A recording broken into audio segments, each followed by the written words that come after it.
Setelah bertransformasi menjadi alam abadi, Anda akan naik menjadi seorang abadi. Setelah menjadi seorang abadi, yang akan tetap tinggal di alam surgawi dan manusia. Dia telah naik ke surga dan memulai perjalanan kultivasi baru. Bagaimana rasanya bisa menakuti orang-orang dari alam abadi dalam sekejap? Qiu Wanxing tidak dapat memahaminya, tetapi dia telah melihat seorang jenius yang naik pangkat, tetapi dia tidak tahu bahwa Luo Ta juga sedang berbicara tentang Chen Ping. Saudara Luo, kami juga memiliki orang-orang jenius yang dapat melompati peringkat di kota binatang kami, tetapi kami tidak dapat menemukan para biksu yang takut untuk merosot ke alam abadi dalam sekejap. Di luar sangat menakutkan. Untungnya, kota binatang kita ditutup lebih awal, kalau tidak kita akan menjadi mangsa orang lain. Kata Qiu Wanxing dengan rasa takut yang masih ada. Saudara Qiu terlalu khawatir. Dengan kekuatan Beast City, dia masih bisa mendominasi dunia para dewa dan manusia. Lagi pula, masih ada beberapa biksu dengan kekuatan abnormal. Luo Ta menepuk bahu Qiu Wanxing dan berkata. Luo Ta mengikuti Qiu Wanxing sambil berjalan dan mengobrol, dan segera tiba di urat batu roh peri. Kali ini, Qiu Wanxing tidak membawa banyak orang, hanya selusin pengikut. Dengan adanya Luo Ta, dia tidak takut sama sekali. Bahkan jika Xing Daorong membawa ratusan orang bersamanya, itu tidak ada gunanya sama sekali. Tidak peduli berapa banyak beku yang ada di alam Mahayana tingkat keempat dan kelima, mereka tidak mungkin bersaing dengan Luo Ta, seorang beku di puncak alam Mahayana tingkat ke-9. Jenderal, Qiu Wanxing telah membawa seseorang ke sini lagi. Tepat ketika Qiu Wanxing dan yang lainnya mendekati urat batu roh peri, seseorang segera mengikuti Xing Daorong untuk melapor. Xing Daorong mendengus dingin dan berkata, saya tahu orang ini tidak akan menyerah. Berapa banyak orang yang dia bawa kali ini?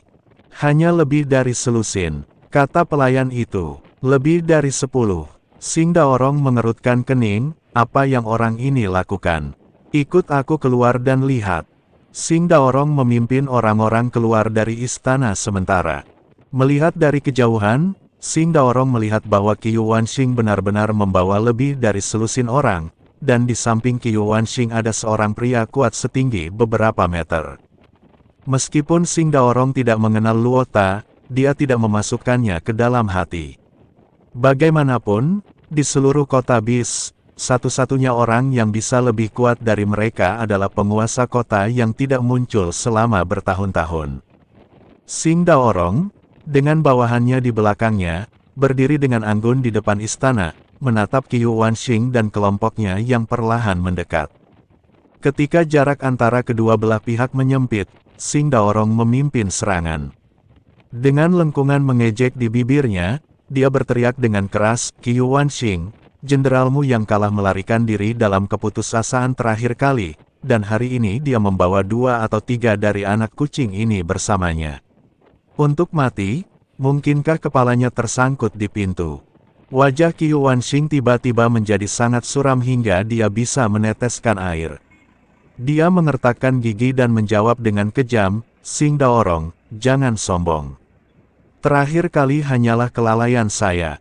Hari ini saya harus memberitahu Anda bahwa peri ini siapa yang seharusnya memiliki urat batu itu. Hahaha, Xing Daorong mengangkat kepalanya dan tertawa, tawanya penuh dengan penghinaan, hanya kamu. Dan pria bodoh di sebelahmu ini. Menurutku kamu pergi ke dokter dengan tergesa-gesa dan menemukan orang bodoh yang tidak tahu dari mana asalnya, mengisi kekosongan adegan. Luo Ta sudah kesal karena dia mendengarkan 2 orang itu berdebat sepanjang jalan.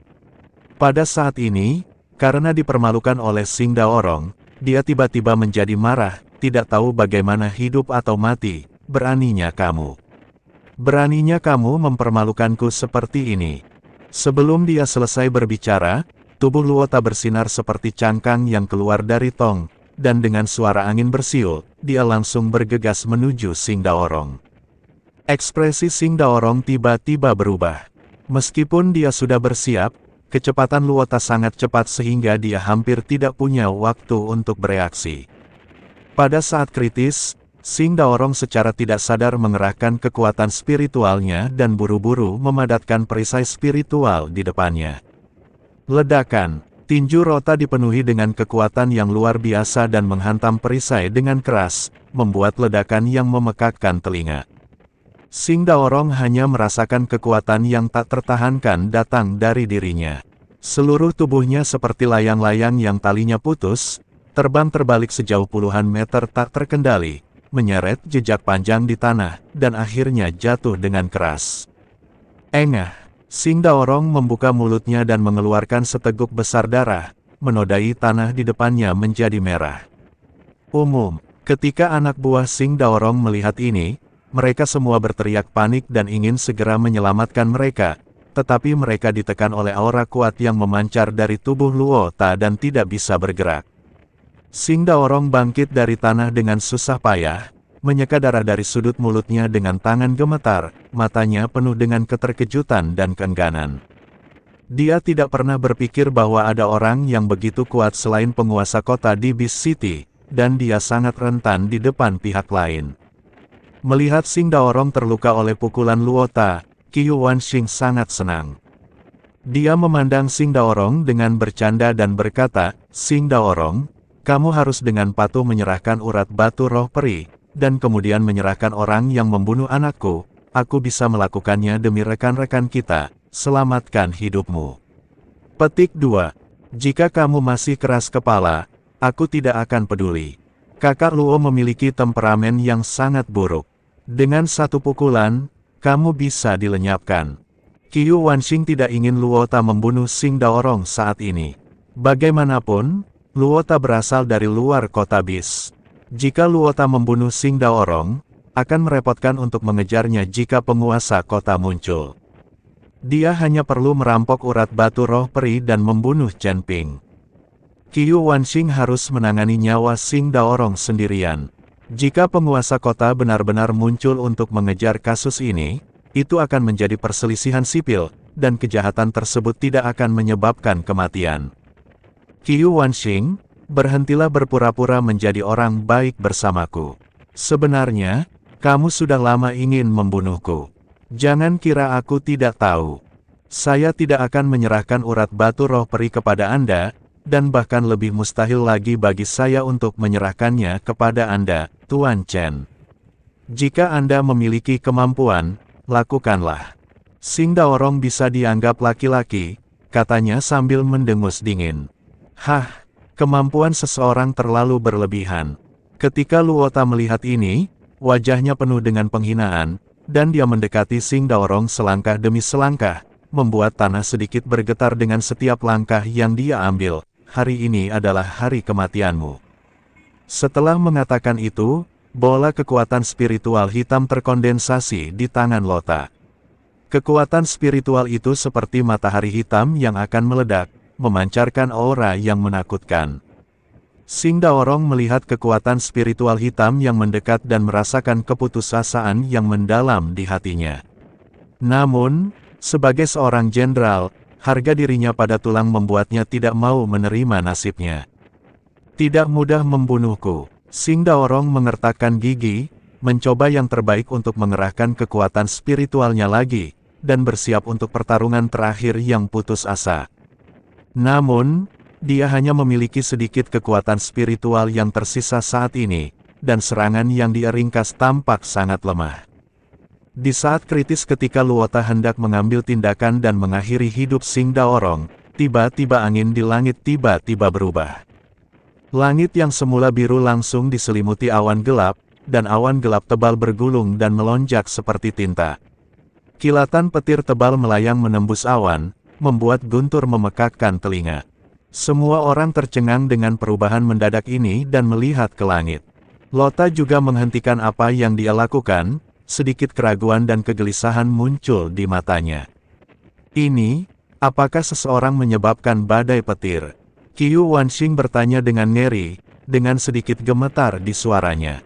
Karena dia telah melihat pemandangan ini beberapa hari yang lalu. Seharusnya itu adalah bencana petir yang disebabkan oleh seseorang yang menerobos dunia.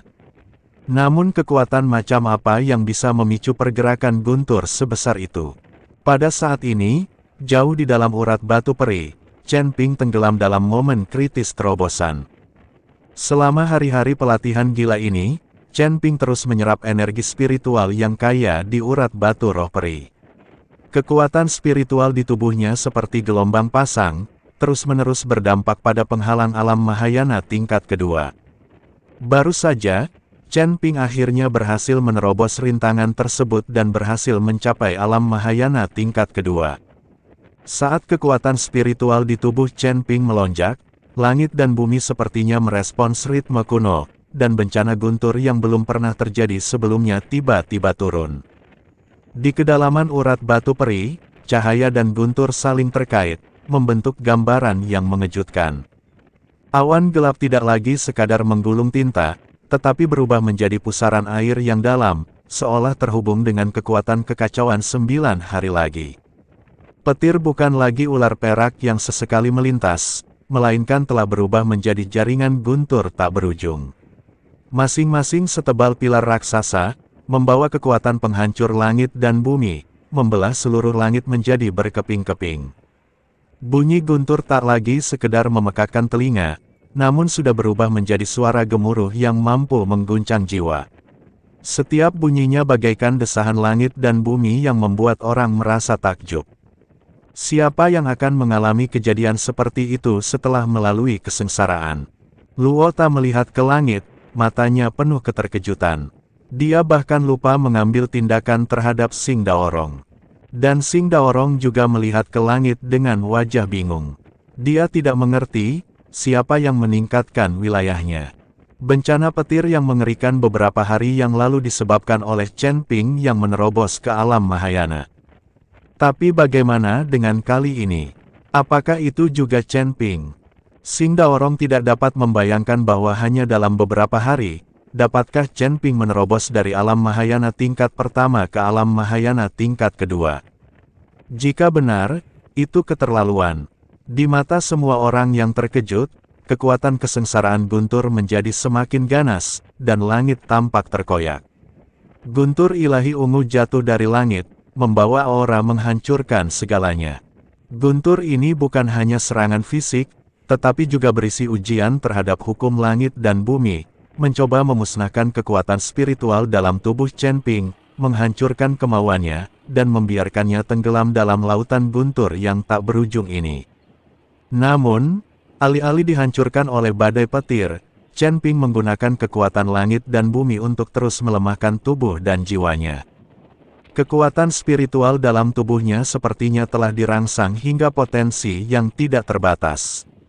Setiap serangan yang menggelegar membuat kekuatan spiritual dalam tubuhnya semakin kental, tubuhnya semakin tangguh, dan jiwanya semakin murni.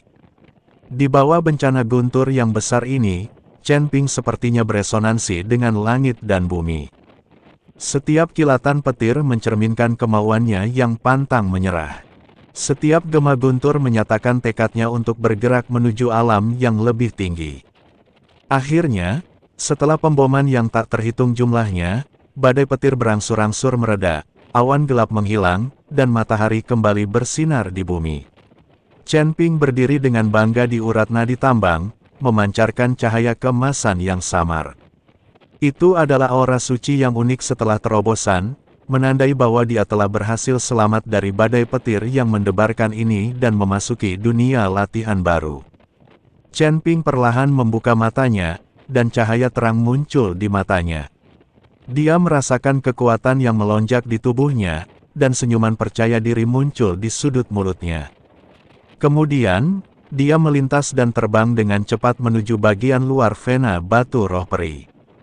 Ketika Chen Ping muncul di depan semua orang, seluruh dunia dipenuhi aura teror.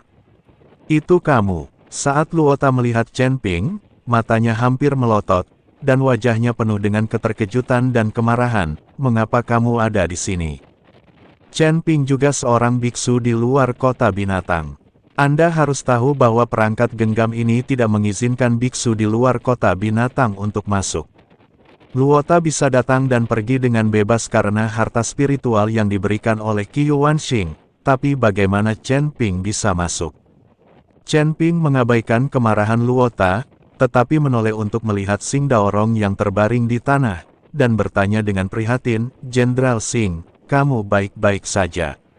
Ketika Sing Daorong melihat Chen Ping, cahaya harapan muncul kembali di matanya yang awalnya suram. Dia berkata dengan lemah, "Tuan Chen, Anda datang tepat pada waktunya." Qiu Wanxing ini berkolusi dengan orang lain dalam upaya merampok batu roh peri pembuluh darah.